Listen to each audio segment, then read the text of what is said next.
Well, I think, as I mentioned, learning to understand my clients and what their goals are and helping them achieve those goals and avoid the mistakes that I saw from so many business owners who didn't have proper representation.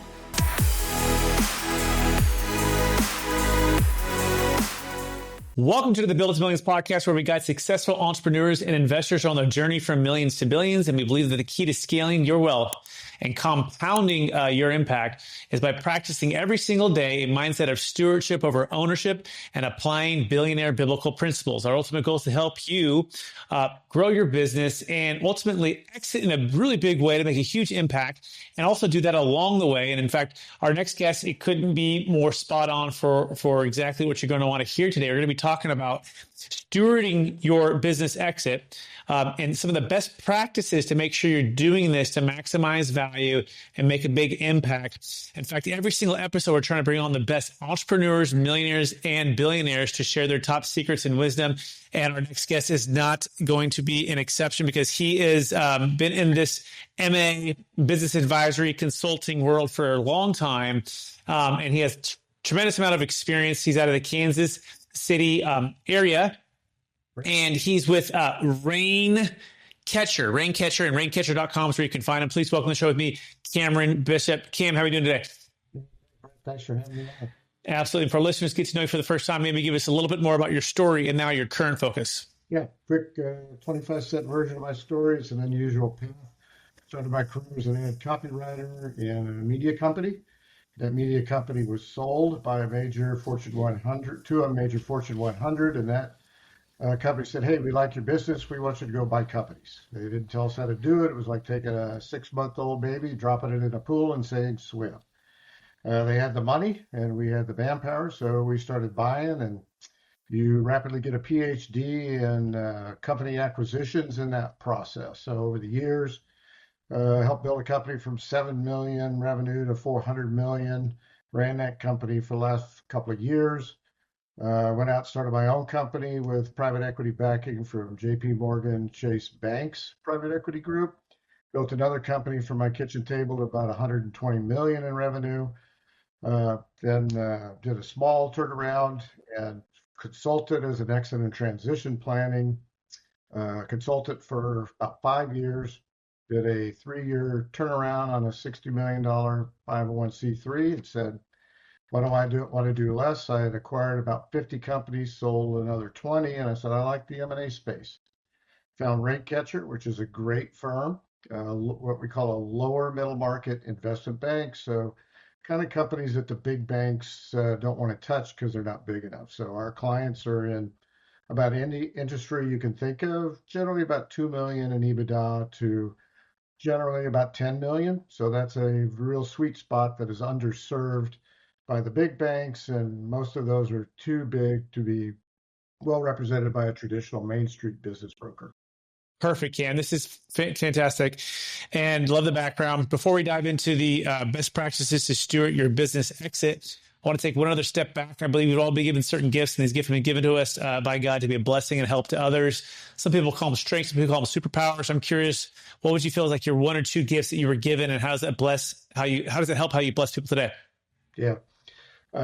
So being part of an investment banker, everybody thinks it's about all dollars, numbers, percentages, contract negotiations, etc. But about 50% of my job on a general basis is what I refer to as Dr. Phil work. Selling a company for business owners is an extremely stressful, emotional process. And I feel like over the years running companies and having to lead and manage people and motivate people and create vision, you really learn how to deal with people. And most importantly, you learn how to be an excellent listener and read people. And that's a critical part of what we do in the M&A world today. Besides advising our clients on whether it's valuation or proper deal structure, we spend a lot of time with them personally to get to know them, to get to understand their motivations, and help them achieve their objective, whether that's to transition to another owner, to take some of their chips off the table. It's not a right or wrong for us. It's what we hear from our clients. So I would say that understanding and reading people is just essential, certainly for me. And a lot of it's learned through School of Hard Knocks, but it pays off. Perfect. All right. With that in mind, let's dive right into the topic, which is best practices to steward your business exit. So let's jump in, Cam. What would you say is the number one, top piece of wisdom there to share with the audience today? Yeah, so one of the things that we see most often, symptomatically, is that most business owners, and it's a natural thing, spend 95 to 100% of their time working in the business and either no time or 5% of their time working on the business. And a lot of them don't even think about an exit strategy. And, to be real blunt about it, everybody's going to leave their company someday. They're either going to have the choice of leaving it standing up or laying down, but it's going to happen. So for most business owners, their business is their single greatest source of financial security and wealth. And an exit for most businesses is a meaningful generational wealth builder for them, for them and their families, grandchildren, etc. And if they haven't properly planned for that in order to extract maximum value out of their company, they end up leaving a lot of chips on the table. So it has to begin with the idea of someday they're going to sell, and what is that going to look like? It sounds like the mistake is that they're spending so much time in the business instead of on the business, but even more than that, even the nuance of planning and building for the exit and understanding what's at stake, right? The mistake is they don't understand that it's multi-generational wealth building opportunity, their financial security, and yet they're not taking the time and energy to plan the exit. Is that a fair way to think about it, Cam, so far? That is a spot on analogy. Yes. Excellent. Exactly So what would be that mindset to take on here besides MEC? That's what you don't do. How do you help them move to what they should do? And then what's the method to help to systematize this, potential, execution of it? Yeah. Well, first of all, because most owners are experts or understand their business or industry very well, they don't understand that the process of packaging a company to be sold is a very different thing than running a business on a daily basis. And in my career, I was always a believer in operating on the principle of know what you know how to do well and do it, know what you don't know how to do well and hire an expert to do it for you. And a lot of times they're penny wise and pound foolish. They don't want to bring in, for example, a consultant that's an expert in exit and transition planning or work with more professional financial management, whether it's an in-house controller, CFO, or an outside accounting firm to prepare the business for sale.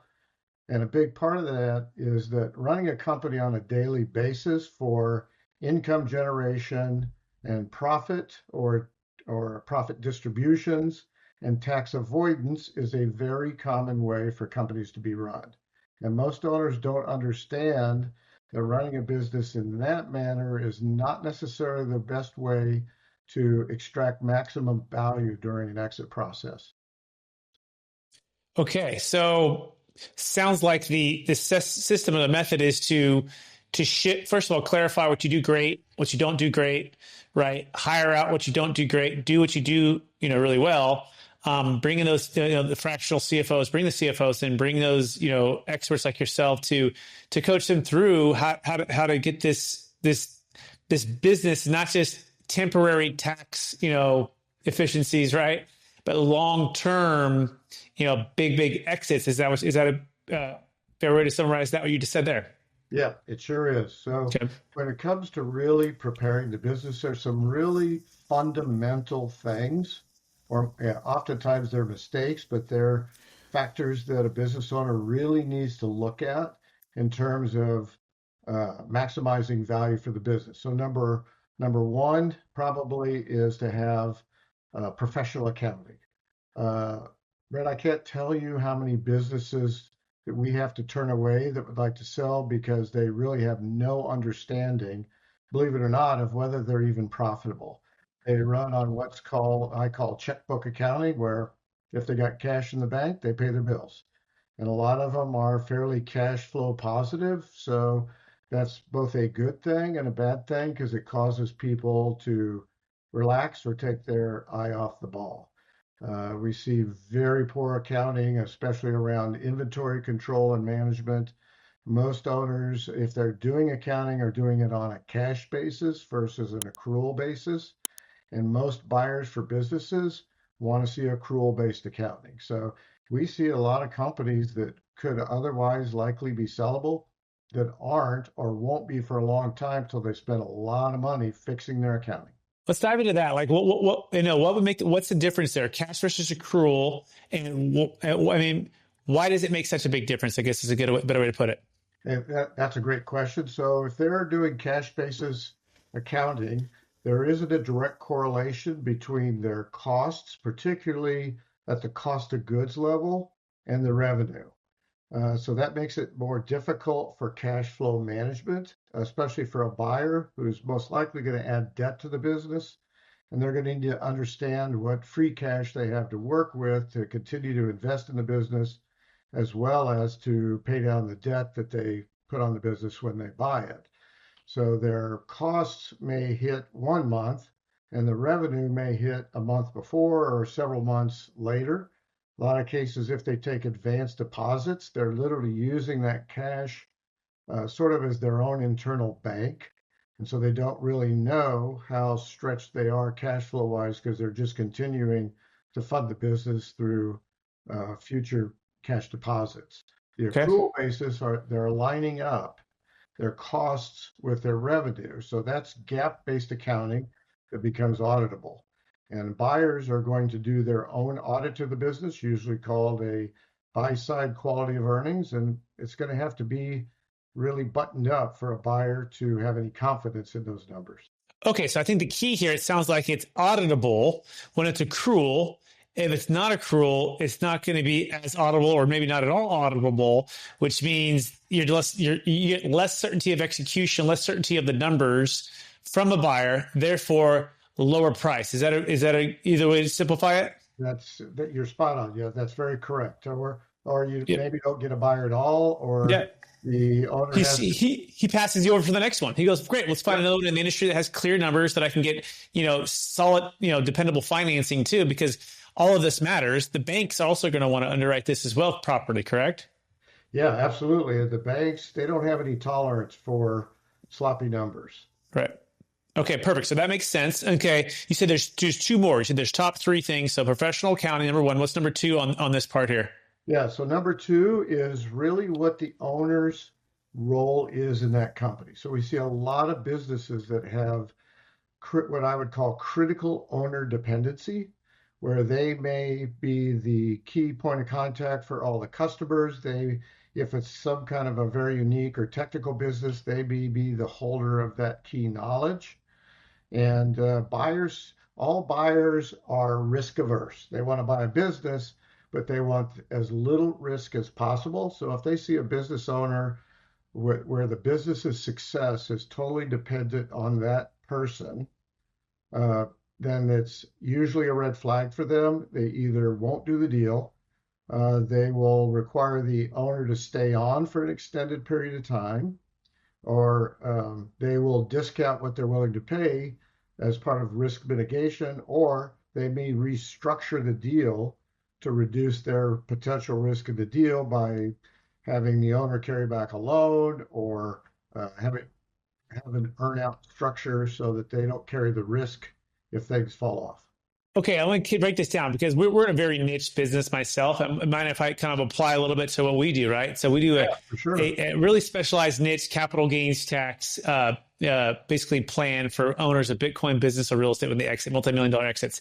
And it's highly skilled, highly niched. And the tax attorney does the legal work. We do the trustee work, but basically we're an entire team that's building this whole thing out.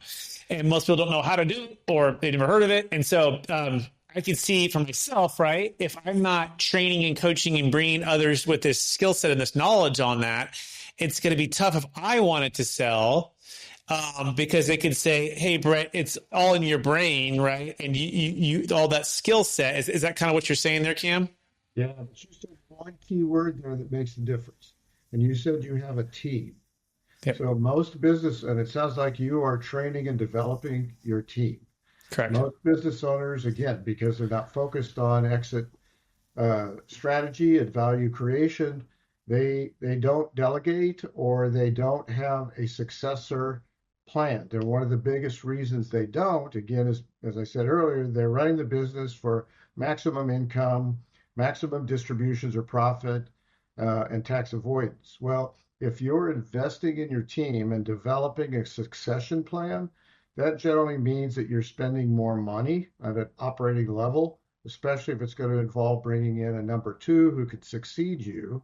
So that's part of that ultimate value creation, but you're going to spend more money now. And what happens is, because most of these privately held family owned companies are either S Corps or LLCs for tax purposes, I'm sure you all know in your field, they're pass through entities. Well, if you're taking a distribution and that's a big, you become kind of hooked on that over the years and you're living off those distributions. Well, if you bring in, let's say, a COO that you want to train to eventually step into your role, let's say hypothetically they're going to pay that person $200,000 a year. Well, that's $200,000 less in distribution that owner is going to take. So they have to understand the big picture for value creation and to help their company be as sellable as possible. Okay, everyone, we're speaking with Cameron Bishop, and I want you to check out what they are doing and finding out where they're at by going to raincatcher.com. That's raincatcher.com, especially if you're considering selling your business, especially if it's between 2 million and 30 million EBITDA. And up, and then $100 million and below, they are experts at what they do. They're out of the Midwest, Kansas City area. We'll talk about all of the industries that they're working with. But I also want to, before we go into number 3 here, I want to take a time out for our sponsor and talk about a little bit about, selling a property or business can be daunting. Even Bitcoin and paying capital gains taxes of 20 to 50% makes it even more frustrating. And for most investors or owners, the only way around it is the outdated 1031 exchange. Well, what if I were to tell you there's a better way? And Capital Gains Tax Solutions has helped countless business owners and real estate investors keep more of their wealth using a deferred sales trust as a vehicle to defer your taxes and compound your wealth as you slowly pay the tax over time. They've closed over $500 million in these types of structures, and they recently helped a San Diego business owner sell for a $13 million business, keeping an extra 40%. If you want to learn how to do this and you're considering an exit, visit capitalgainstaxsolutions.com to calculate your potential savings and schedule a free consultation. By the way, for listeners listening, that is our company, Capital Gains Tax Solutions. So it's brought to you by my company, which is kind of the commercial there. But now let's dive back in, Cam. So Cam, you said there's 3 of them, right? We've got the first 2. We've got knowing your numbers or accounting, professional accounting. And then number 2 would be being able to delegate and not be so dependent upon the owner, having a team that's trained so you could be out of the business to be able to exit. What's the number 3 kind of big mistake that people need to really make sure they focus on? Yeah. The litmus test item, especially for financial buyers like private equity firms that are really more and more attracted to companies in the size range where we represent owners at kind of 2 million, 10 million, 30 million enterprise value kind of businesses. And that's what is called customer concentration. So the litmus test for most financial buyers is they don't want to see they won't really even consider a company that has more than 20% of its revenue coming from a single buyer.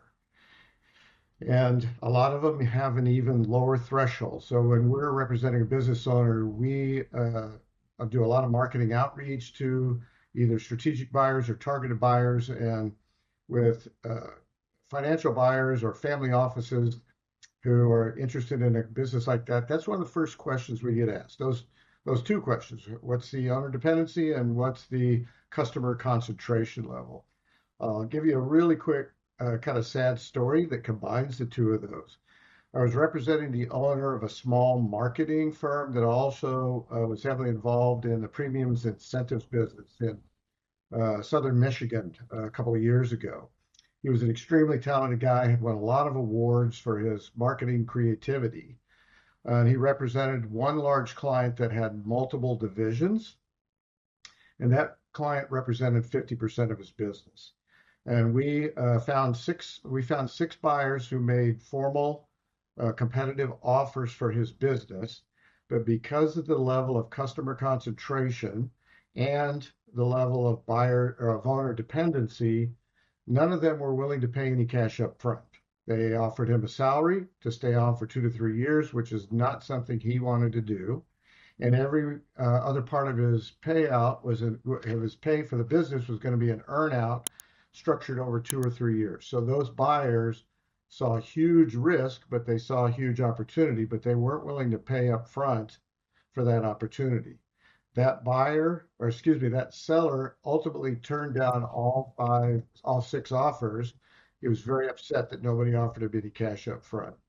6 months later, I stayed in touch with him, and that one large client with multiple offices left it, and his business became completely unsellable at that time. And that's one of the risk factors that could occur. So when I say those things can determine whether a company is sellable or not, whether it sells at a discount, or whether it sells with a complex structure that mitigates risk for the buyer. Okay, so everyone who's listening, know your customer concentration, right? What percentage of your business is based upon one or two customers, right? Yeah. Another way to do it is to divide your average revenue, and then also look at your actual revenue and get a feel for that. You should know your numbers as well. Owner dependency, again, you want to make sure that you have a team in place that can execute if and when you are to step away or something are to happen. You have a succession plan in place. Okay, that is great start. Okay, let's keep diving in here with the topic at hand, which is basically best practices to steward your business exit. So after you get through that, Cameron, what's the next kind of step here when you're working with owners to steward their exit in a great way? Yeah, so if they come to us and they're interested in selling, we have a very regimented process that we'll walk them through. We use what's called a secure digital data room. We have them upload 3 years of monthly income statements and tax returns, and our financial experts on our team will go through those with a fine-tooth comb so that we can do what we call optimize their adjusted EBITDA on a very accurate and defensible basis so that we could hopefully get them the best possible valuation for their company. We will market their business. Most owners don't understand that for the most part, the national average. So it doesn't matter whether it's with Raincatcher or any other investment bank out there, it's typically from the time an engagement letter is signed with a professional firm to represent you, it's about a 9-month process. And a lot of times, depending on what we learn along the way, I think in one of your previous guests you had on your show, he mentioned a client that they were trying to buy, and during the process, that client's or that potential seller's sales fell off the cliff, and we see that fairly regularly in our business as well. So we try to work through all that in advance. We've got one client right now we're going to be working with for 3 years while their business recovers because they definitely want to sell. So we'll hang with our clients for a really long time. But owners say they wake up one morning and say, "Hey, I've decided I want to sell and I want to do it today." But it's a minimum 9 months, and they've got to get used to that idea. Okay, so the mistake some sellers make is obviously they're not planning, they're not preparing, but then second, then they want something happens, death, divorce, right? Probably something significant, and all of a sudden they want to just move now, but you're like, well, it's going to take at least 9 months. And we've got to do these things. And so have a more long-term mindset. And okay. And then I have a quick question too. You mentioned entity structuring, right? And S Corp and C Corp a little bit there. So do you have like a preferred strategy? If someone's saying, Cam, I want to build my business to exit, is it going to be an LLC, right? Not taxed as an S Corp, not taxed as a C Corp, or do you have any feedback for that particular, strategy? Is there any for entity level? Yes, generally there's more flexibility with pass-through entities, whether LLCs or S's. Some of the tax factors change on C Corps. Again, most companies are set up with the advice of outside advisors and tax experts on that sort of thing. But we have to work with what the structure is at the time. I think the laws now are whatever entity structure you have. If you change that to a different structure, the IRS is going to do a 5-year look back on that. So especially if they're trying to change from a C corp to an LLC or an S, if it's not been at least 5 years, they're not going to have much luck getting that past the IRS from that standpoint.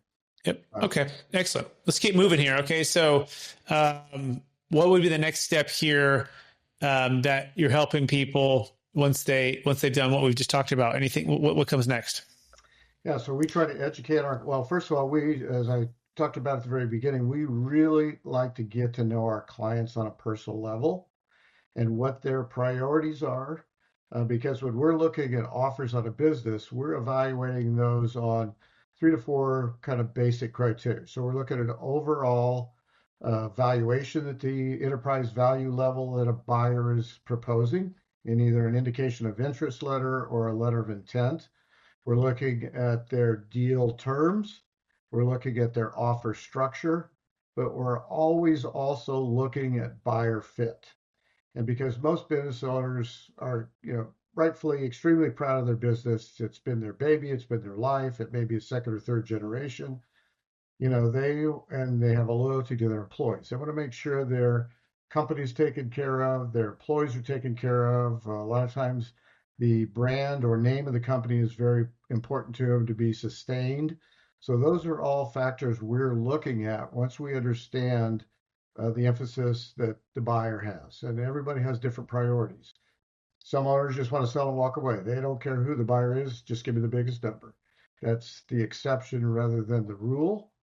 But there are also other factors that we like to understand in a business. Another recent company in the construction industry we represented, we brought that owner. He was in a rural area in the Southwest.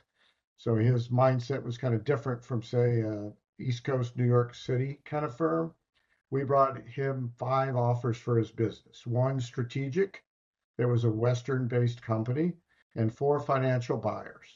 And he actually turned down $2 to $4 million more in the offers that came from the Northeastern-based financial buyers and went with an offer for less money with a West Coast strategic buyer because he wanted to stay on and continue to work. And those are the kind of people he wanted to work with. He aligned best with them. Wouldn't have been my personal decision, but that wasn't a factor. It's our job to get a deal across the finish line based on his priorities. Okay. So kind of in this point, it sounds like you start working through things, and then you also want to clarify what's the big thing that they always wanted in the beginning, right? So not getting, I guess, the eye off the motivation, as well as post-close with taking care of the team and legacy and name and buyer fit, deal terms, offer structure, all of that. It's sort of like, these puzzle pieces, and you're getting some of this stuff, but don't forget the big picture. Is that kind of a good way to think about it, Cam? Yep, that's correct. And here's an important part of it, Brett, that sort of ties in with your whole podcast theme. And I think you mentioned a little bit of earlier. So one of the things we see in companies of the size that we deal in, a lot of them are very attractive to financial buyers. Some are big enough to be a platform for a financial buyer. And by that, I either mean generally family offices, there are what are called independent sponsors, and there are private equity firms. Most of those would like the owner to stay on board and roll over equity. So they're doing what's often called a majority recap, where they're going to buy anywhere from 60 to 80% of the business. And they would like that owner to roll over part of the sale price into equity of the new entity that they're establishing, or that this company would become a part of. And that's where truly a lot of generational wealth is created for these private business owners. It's called a second bite of the apple. So let's say the most standard structure for that is generally the financial type buyer buys 80% of the business and asks the owner to roll over 20% of that purchase price into the new company. And depending on how big or small that new company is, that might represent 2% of equity in the new company, or it might be an equivalent amount to the amount they rolled over. So that's one of the things most business owners don't understand. But very, very often with these professional management groups to come in and invest in these companies, they improve them, they grow them, they get what's called an arbitrage on the exit multiple. And that business owner many times makes more money on the, let's say it's 20% of their equity they rolled over than they did on the 80% of their business they sold. And that's where a lot of true generational on your way to being a billionaire can really happen for these owners. A lot of them are a little bit queasy about that to begin with. So we have the buyers show them models of their assumptions on what the ROI is going to be on when that company is flipped a second time. Yep. Okay. And so just saying that again to recap for everyone's listening, instead of selling 100% and being out completely or seller carry back in and even staying on for a few years, like you could sell 60, 70, 80%, and the other can roll over as ownership. And so you can get a second bite of the apple when and if it does grow. And a lot of these groups have obviously shown track records of doing just this. And so it's very highly likely to do that. And you still would probably stay on. Likely you probably would stay on even more. And you're more actually incentivized to stay on because you get a second bite of the apple. So you want to see it grow and succeed. So I love that. We just did an $8 million exit for our client up in Massachusetts. And he did just that. He took about 6.1 up front and let the other amount roll. And then he's staying on. And exactly what you said, his 8, he thinks his 8 is going to turn into, his 2, let's call it about 2 or so that he left over. He thinks he'll turn into 10, even potentially, 20 or 30 over time. And he's staying on. And it's interesting. You said like you were bought out and then you became a part of the acquisitions team, right? To buy other groups like you out. He's doing the exact same thing. So now he's going to all of the automotive groups and saying, hey, look, let me tell you the story. They just bought me out. Here's how it's going. Here's what we did. And we'd like to buy you too, right? It's a natural fit there. Quick aside here, we did help him defer about $2+ million in capital gains tax, right? And able to diversify that wealth on this business exit. I think this is a good time to talk about this, Cam. I'm curious, what have you found is the best ways for these, 5, 10, 20, $50 million exits that have huge capital gains taxes, probably haven't done the 5-year, set it all up properly. They didn't know it'd go so fast. And they got 30, 60 days to sell. And they're going to be facing 20 to 50%, all of it in tax, depending on where they live and depreciation recapture if they're selling real estate, or even C Corp. We helped a C Corp owner do a $8 million exit, another $8 million exit out of Colorado. And we helped him on a huge way. But I'm curious, what are your go-to ones or that you like to have them consider? Not that you're providing legal tax advice, but are there, certain ways that you say, hey, if we look at this scenario, we can help with that capital gains tax challenge? Yeah, that's a great question. So first of all, we are not tax experts. And what we do for our clients, obviously we're representing them as professionals on the transaction part of the process, but we will refer them to M&A attorneys. We're ardent believers in utilizing experienced M&A attorneys to do transaction process. If they don't have a wealth manager, we can make referrals there. And for complicated tax issues, we refer to people just like you. We say, look, this is a complex issue, and we're not lawyers, we're not tax experts. As I said earlier, know what you how to do well and do it. Know what you don't know how to do well and bring in an expert to do it for you. So we'll make introductions for those people. We don't take any kind of referral fees from anybody for anything. We just want our clients well represented. So we try to surround them with the proper team of professionals to best represent them in the process. Okay, this is helpful. Growing up, the 1031 exchange, in real estate world is like, everyone would do. And not that people still don't do it, and what I mean by that is until we found a better way of doing it. Do you feel like capital gains tax not having a good solution prevents sellers from selling or dealing or really coming to grips with what the market will really pay for the property because they have a number in mind and they're like, if I don't get that number and after my tax, then I don't get to retire. I don't have the security I have. And so maybe I'll hold on for another couple of years. And then all of a sudden you go from a 2021 market to a 2023 market here, right? 2024, and you're like, now we're 2025, and you got to wait again. It's kind of like these market cycles, right? And but that tax thing held them back. Do you experience that, Cam, when you go into these consultations, that it's coming up as a one of the top objections to selling? Sadly, at the early stages in our conversations, no. They are so focused on, I want to get $10 million for my business. They haven't really worked through the change. They're going to pay us a success fee. In our business, we only get paid if we close a deal. They're going to pay us a fee. They're going to pay their lawyer fee. They brought in a tax expert like you. They're going to pay a fee for you, even though you may have ongoing work to help them invest money. Typically with a wealth manager, obviously they're just going to want to manage the money in the process. And we actually do that work for them. It's called a flow of funds. So they can actually see what their net take out of the business is going to be. The equity rollover we talked about a minute ago, that can most often be advantageous for them to defer some of that capital gains tax if it's a rollover as opposed to a realized gain at that point in time. Again, certain deals differ, and that's why the lawyers always have to take a look at them. But that is an opportunity. Same if the owner takes part of the purchase price as what's called a seller note, where basically they're loaning the buyer money. It's some negotiated deal structure as part of that. Then that's kind of deferring some of their taxes in a different way, and also creating a yield on the interest rate they're gaining from the loan. Okay, that's very helpful.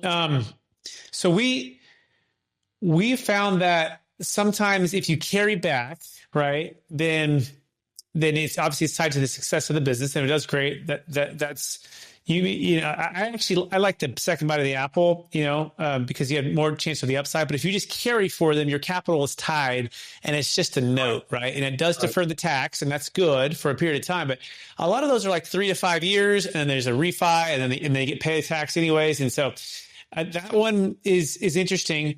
We use a strategy where we combine an installment sale with the trust, but we don't finance the buyer, Cam. We actually have the buyer pay us out. And so let's say it's a $10 million deal. We did a $13 million deal in San Diego, for example. Their basis was about 4, sold it for about 13.5. Instead of financing the buyer brings all $13 million, and the trust itself buys it right before it sells it to the buyer. So it's like a 3-party transaction, right? And the trust establishes a new basis and issues a promissory note back to the seller. But the difference is the money is sitting in Charles Schwab, and it can be invested whatever they want. It can be invested with a financial advisor. It can also go back into new business ventures. It can go into real estate ventures. It can be diversified. One client with some of the money bought some Bitcoin at about 40,000 a coin, and obviously it's about over 100 right now. But they also bought into some hotels. They diversified, kept some liquidity to some debt deals, and we watched as the real estate market in from 2022 to 2024 make a massive shift. But we were out of the market, diversified, liquid, waiting for the deals to drop, and now we've been buying this stuff at a discount. And so it's a creative way to exit well. And if anyone wants to learn about that, go to capitalgainstaxsolutions.com.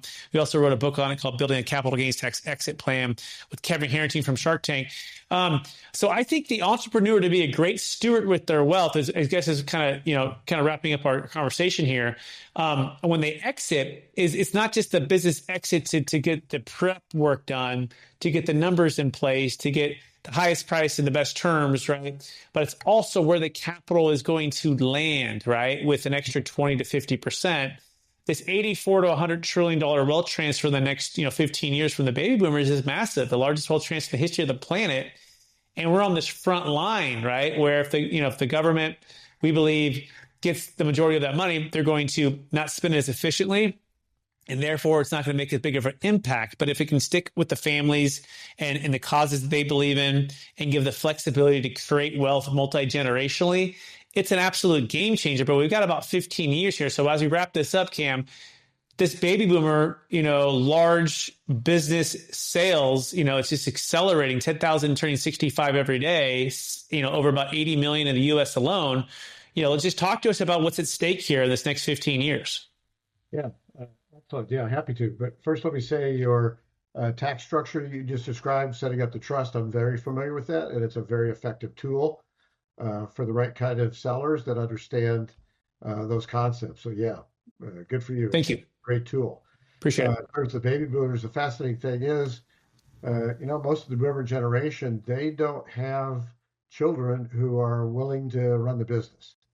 And where it was in the past, where companies went to second generation, third generation, most kids don't want to be in their parents' business. They saw them work too hard, or they've just gone different directions.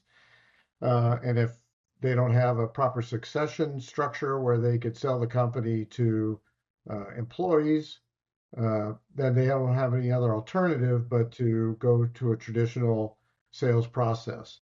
And as the boomers age out, that's going to put more and more companies up for sale. It's going to ultimately, obviously, the competition, supply and demand factor is going to hit, and it can certainly impact valuations on deals, make deals take longer, make more companies unsellable, which is all the reason why they need to be properly positioned and the planning done to optimize that valuation and put them ahead of other competitive companies out there for the market. It's definitely going to become more and more a buyer's market over time, where it has been a seller's market. Okay, that's great insight. We're running out of time. Are you ready for the lightning round? Sure, rocket file. All right, know what you know now. If you go back to your 25-year-old self, Cam, what's the one golden nugget make sure to tell yourself to do? Wow, that's a tough one. I don't know, maybe I would have become an orthopedic surgeon. Okay, that's cool. I like that. That's big impact. Question number 2, number 1 book you've recommended or gifted the most in the past year? Well, I'm a fiction reader, so I'm more on that. I read so many contracts and so much complex information. My reading is more on the light side. Okay. Any book that sticks out that you like recently? Man, you got me on the spot, so I'm blanking on that. That's all good. It's fantastic. You might come back to you by the end of these questions. Yeah. Next question. What are you most curious about right now? Most curious about right now. Well, I'm curious to see how the next 4 years of this new administration are going to do. Yep, we're recording this on inauguration day. We are as well. Optimistic for lots of real positive change. Next question. Number 1 leadership quote or theme that you strive to live by? I believe in being a servant-oriented leader or executive. I think our number 1 job is to put our employees or staff in the best position to succeed and figure out what they need in order to do that. Perfect. Love that. And last question, Cam, and it's really the kind of, again, the heart of the Build to Billions podcast and capital gains tax solutions, which is practicing a stewardship over ownership, mindset and actual practice, as well as, living billionaire biblical principles. So I'm curious, what is the best way that you practice stewardship over ownership? And then what's something that you're really passionate about to make an impact in this world? Well, I think, as I mentioned, learning to understand my clients and what their goals are and helping them achieve those goals and avoid the mistakes that I saw from so many business owners who didn't have proper representation. To me, that's the number 1 driver for me, is that purpose of helping business owners create that generational wealth where they might not otherwise have been able to do so. Cam, it's been more than a pleasure having you on the show, and I encourage you to do just that. Keep listening with purpose and listening to be a great fiduciary to your clients. Help them make great decisions, exit well, plan, make an impact. The baby boomers and all the business owners, they need services and professionals like yourself. So keep doing what you're doing. Could you remind the listeners, if they want to find you one last time, what's the best place for them to do that? Yeah, so I work for Raincatcher Investment Bankers. We're a FINRA registered broker-dealer affiliated with. We're actually based out of Denver, www.raincatcher.com, or they can always find me directly on LinkedIn. Awesome. Thanks, Cameron Bishop. Great. And also want to thank all of our listeners for listening to another episode of the Build to Billions podcast. We're also streaming on Capital Gains Tax Solutions podcast and YouTube channel. We believe that we're on a journey with you, right? The successful entrepreneur and investor from millions to billions. And our goal is to bring on amazing guests like Cameron Bishop to help us scale our mindset, our methods, avoid these key mistakes that could cost you quite a bit on the exit, as well as help you to be a better steward with your capital, with your wealth. Please take action today. Share this with someone who can make a big impact for. And of course, if you have a large exit, $1 million plus of gain and $1 million net proceeds at least, you can go to capitalgainstaxsolutions.com to get started with a no-cost consultation with myself or one of my team members to discuss ways to build a capital gains tax exit plan. And then you might be able to turn around and call Cam Bishop to talk about how you can sell for the highest price, right? Because you want to hire the who's that are experts in their space and then combine the team, build the team to help you achieve your ideal outcomes. Appreciate everyone listening or watching today, and we'll talk to you again real soon.